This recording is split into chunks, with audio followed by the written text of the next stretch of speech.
महाराष्ट्र में चुनावी नतीजे घोषित हुए एक हफ्ते का समय पूरा होने को है, लेकिन नतीजों में शानदार जीत हासिल कर पूर्ण बहुमत पाने के बावजूद महायुति की ओर से अब तक मुख्यमंत्री का ऐलान नहीं हो सका है। नमस्कार, आप देखना शुरू कर चुके हैं 4 PM न्यूज नेटवर्क और मैं हूं आपके साथ प्रगति ठाकुर।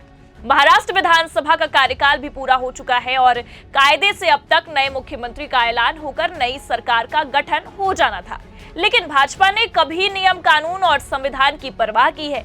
लेकिन सवाल ये है कि आखिर भाजपा के सामने ऐसी क्या मजबूरी आ रही है कि वो महायुति का सबसे बड़ा दल होने के बाद भी अब तक मुख्यमंत्री का नाम फाइनल नहीं कर पा रही है। अभी तक ऐसी चर्चाएं थी कि शायद एकनाथ शिंदे और उनकी शिवसेना भाजपा के मुख्यमंत्री का ऐलान करने में सबसे बड़ा रोड़ा बन रहे हैं। लेकिन 2 दिन पहले एकनाथ शिंदे ने भी एक बड़ी प्रेस कॉन्फ्रेंस की, या यूं कह ले कि उनसे करवाई गई, और उस प्रेस कॉन्फ्रेंस में एकनाथ शिंदे ने अपनी वफादारी का भरपूर परिचय दिया और साहेब व छोटे साहेब का जमकर गुणगान भी किया। एकनाथ शिंदे ने मुंबई से दिल्ली तक गुणगान का एक पुल बनाते हुए ये साफ कह दिया कि भाजपा जिसे मुख्यमंत्री बनाएगी उसे हमारा समर्थन है। शिंदे ने ये भी कहा था कि हमारे बीच कोई नाराजगी नहीं है और मुझे भाजपा का हर फैसला स्वीकार है। शिंदे की इस स्तुति प्रेस वार्ता से ये तो साफ हो गया कि एकनाथ शिंदे ने मुख्यमंत्री की रेस से अपना नाम वापस ले लिया है, या यूं कहे कि उनसे नाम वापस करवा दिया गया है। लेकिन ऐसे में सवाल ये है कि शिंदे की प्रेस वार्ता किए भी 2 दिन का समय बीत चुका है, लेकिन भाजपा अभी भी मुख्यमंत्री को लेकर अक्कड़ बक्कड़ ही कर रही है। पिछले एक हफ्ते से देवेंद्र फडणवीस मुंबई दिल्ली की लोकल ट्रेन बन गए हैं और जो लगातार मुंबई से दिल्ली के लिए दौरा कर रहे हैं, लेकिन फिर भी नतीजा कोई निकलकर सामने नहीं आ पा रहा है। कथित चाणक्य भी लगातार बैठकों पर बैठकें किए जा रहे हैं और अपने ड्राइंग रूम में फूलों के गुलदस्तों का बाजार लगा रहे हैं, लेकिन मुख्यमंत्री को लेकर किसी नतीजे पर नहीं पहुंच पा रहे हैं। ऐसे में सवाल यही उठता है कि अब जब एकनाथ शिंदे भी खुद को सीएम रेस से किनारे कर चुके हैं और अजित पवार पहले से ही भाजपा की हां में हां मिला रहे हैं, तो फिर नाम के ऐलान में दिक्कत कहां पर आ रही है? आखिर मुख्यमंत्री का ये पेच कहां फंसा हुआ है? क्या भाजपा के अंदर ही देवेंद्र फडणवीस को लेकर एक मत नहीं है, या फिर असली पेच गुजरात लॉबी और संघ के बीच में फंसा है, या फिर शिंदे ने कहने पर मुख्यमंत्री पद तो समझौता कर लिया लेकिन मंत्रालयों को लेकर वो अड़ गए हैं, जिसके कारण अब तक किसी नाम का ऐलान नहीं हो पा रहा है। क्योंकि जो व्यक्ति आत्मसम्मान की बात करके पद के लालच में अपनी पार्टी को तोड़ दे और अपने पारिवारिक संबंधों में विश्वासघात कर दे, वो सब कुछ एक झटके में तो नहीं त्याग सकता है। इसलिए इस बात की पूरी संभावना है कि मौके की नजाकत और नतीजों में बीजेपी की ताकत को देखते हुए एकनाथ शिंदे ने मुख्यमंत्री पद से तो दूरी बना ली, लेकिन विभागों के मामलों में वो बीजेपी की बताई हुई ABCD पढ़ने को तैयार नहीं है और शायद गृह विभाग जैसे कुछ अहम मंत्रालयों को लेकर अड़े हुए हैं। लेकिन अकेले दम पर पूर्ण बहुमत से सिर्फ 13 सीटें दूर बीजेपी पूरी मलाई अकेले ही खाना चाहती है और महायुति के सहयोगियों को सिर्फ अपने हाथों की कठपुतली बनाकर ही रखना चाहती है। लेकिन शायद इस शर्त पर महायुति के दोनों सहयोगी, खासकर एकनाथ शिंदे, राजी नहीं हो रहे हैं, जिसके चलते कहीं न कहीं मुख्यमंत्री के ऐलान में देरी हो रही है। अब आपको बता दें कि बीती रात काफी लंबे वक्त तक छोटे साहेब ने महायुति की तीनों प्रमुख नेताओं यानी कि देवेंद्र फडणवीस, एकनाथ शिंदे और अजित पवार के साथ बैठक की।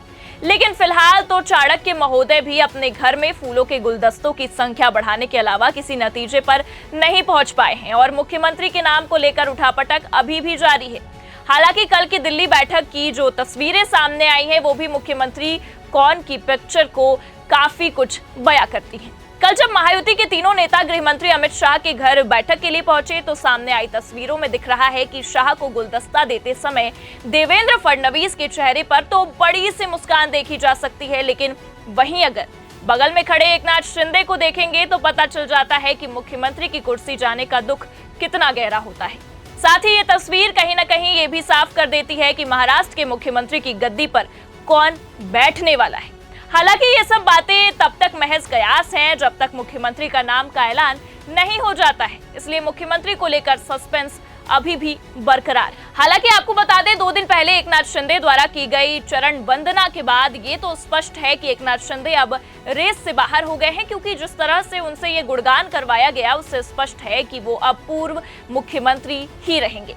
लेकिन यहाँ सवाल यही उठता है कि जिन एकनाथ शिंदे के बतौर मुख्यमंत्री रहते हुए महायुति गठबंधन चुनाव में उतरा और शानदार जीत भी हासिल की, अब वही एकनाथ शिंदे मुख्यमंत्री की कुर्सी से इतनी आसानी से उतरे जा रहे हैं और वो भी साहेब व छोटे साहेब का गुणगान व वंदन करते हुए। क्या ये वाकई में उतना ही आसान है जितना आसान दिखाई दे रहा है या दिखाया जा रहा है, या शिंदे के अचानक इतना नरम पड़ जाने और स्तुति करने के पीछे कोई बड़ी वजह है? दरअसल एकनाथ शिंदे ने अपनी तरफ से प्रेशर पॉलिटिक्स खेलने का पूरा प्रयास किया और खुद के मुख्यमंत्री बने रहने का काफी प्रयास भी किया, लेकिन एकनाथ शिंदे को झुकना इसलिए भी पड़ा क्योंकि कहीं न कहीं शिंदे को भी लग गया कि 132 के आगे 57 सीटों का अधिक मोल नहीं है, वो भी तब जब बहुमत के लिए उनकी कोई अधिक आवश्यकता नहीं है। कहीं न कहीं शिंदे को ये भी समझ में आ गया कि उनकी ज्यादा जिद उन्हें ही नुकसान पहुंचा सकती है। बस यही कारण रहा कि प्रेस वार्ता से पहले भी एकनाथ शिंदे ने अपनी वाणी पर संयम पहले ही दिन से नहीं खोया था, क्योंकि उन्हें पता था कि इस बार बीजेपी रुकने वाली तो नहीं है। लेकिन वो कहते हैं ना कि कुछ तो मजबूरियां रही होगी, कहीं ना कहीं शिंदे के सामने भी कुछ मजबूरियां रही होंगी, जिसके चलते उन्होंने बहुत ही विनम्रता से अपना रास्ता अलग कर लिया है। सबसे बड़ी वजह है कि एकनाथ शिंदे भी ये जानते हैं कि इस बार भाजपा काफी मजबूत है और उसे सरकार बनाने के लिए बहुमत जुटाने में मुश्किल नहीं आने वाली है। सिर्फ एकनाथ शिंदे ही नहीं, अगर अजित पवार की एनसीपी भी अपना समर्थन वापस कर ले तो भी बीजेपी को कोई भी दिक्कत नहीं होगी। उसे उस परिस्थिति में भी गठजोड़ के बाद सिर्फ 4 विधायकों के लिए भले मशक्कत करनी पड़े, जो काफी आसान होगा। 4 विधायकों की जरूरत पड़ने की बात हम इसलिए कर रहे हैं क्योंकि नतीजों में बीजेपी की कुल 132 सीटों पर सफलता है। महाराष्ट्र में सरकार बनाने के लिए कुल 145 विधायकों की जरूरत होगी, यानी कि बीजेपी को कुल 13 विधायकों की और जरूरत है। जो निर्दलीय ने चुनाव जीता है, इसके अलावा 10 सीटें छोटी पार्टियों ने भी जीती हैं। समाजवादी पार्टी के 2 विधायक, सीपीआई-एम के 1 विधायक को छोड़ दे तो इनमें से 7 विधायकों का समर्थन भारतीय जनता पार्टी आसानी से जुटा सकती है। इस तरह भारतीय जनता पार्टी को 2 निर्दलीय और 7 छोटी पार्टी के विधायकों को अपनी ओर मिलाने के बाद भी सरकार बनाने के लिए सिर्फ 4 विधायकों की जरूरत होगी, जो महाराष्ट्र की सियासत को देखते हुए कोई मुश्किल नहीं लगता है। हो सकता है कि समाजवादी पार्टी और सीपीआई के विधायक भी बीजेपी की सरकार को सपोर्ट कर दे।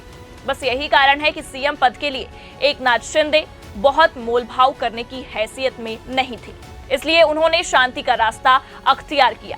शिंदे ने इतनी आसानी से सरेंडर करना इसलिए भी जरूरी समझा क्योंकि महाराष्ट्र की राजनीति में जिस तरह की घटनाएं पिछले 5 साल में हुई हैं, उसे देखकर बीजेपी को छोड़कर कोई भी नेता अपनी पार्टी के विधायकों को लेकर आश्वस्त नहीं रहता है। महाराष्ट्र की सियासत में अब स्थिरता नहीं रह गई है, चाहे शिवसेना का एमवीए गठबंधन में जाना रहा हो या बाद में टूटकर 2 हिस्सों में हो जाना रहा हो।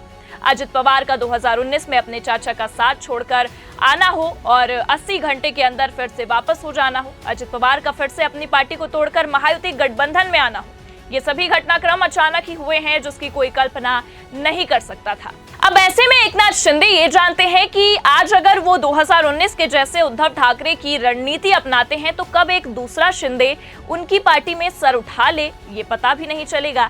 जब पार्टी का नेता सारा खेल सत्ता के लालच में करने लगता है तो पार्टी के विधायक भी नैतिकता को ताक पर रख देते हैं।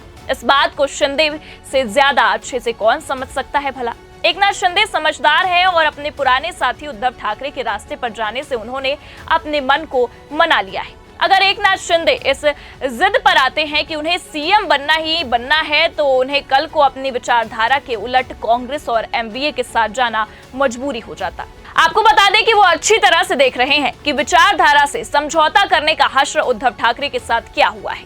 न पार्टी रही और न ही जनता में उनकी पहचान। बाला साहेब ठाकरे का खून होने के बावजूद विचारधारा के चलते आज जनता ने उन्हें नकार दिया। शायद यही सब सोचकर एकनाथ शिंदे ने बगावत करने के बजाय समझौता करना ही बेहतर समझा है। फिलहाल सवाल यही है कि जब एकनाथ शिंदे ने स्तुति वंदना करते हुए खुद को सीएम रेस से बाहर कर दिया और देवेंद्र फडणवीस का रास्ता साफ हो चुका है, तो फिर बीजेपी को अब दिक्कत क्या आ रही है? वो क्यों अब तक मुख्यमंत्री के नाम का ऐलान नहीं कर पा रही है? फिलहाल महाराष्ट्र की जनता की तरह हमें भी इंतजार है कि कब पर्दा हटेगा और सीएम का नाम सामने आएगा। आपको क्या लगता है, महायुति की तरफ से किसे सीएम बनाया जाएगा? अपनी प्रतिक्रिया कमेंट बॉक्स में जरूर बताइए और देखते रहिए 4PM न्यूज नेटवर्क। नमस्कार।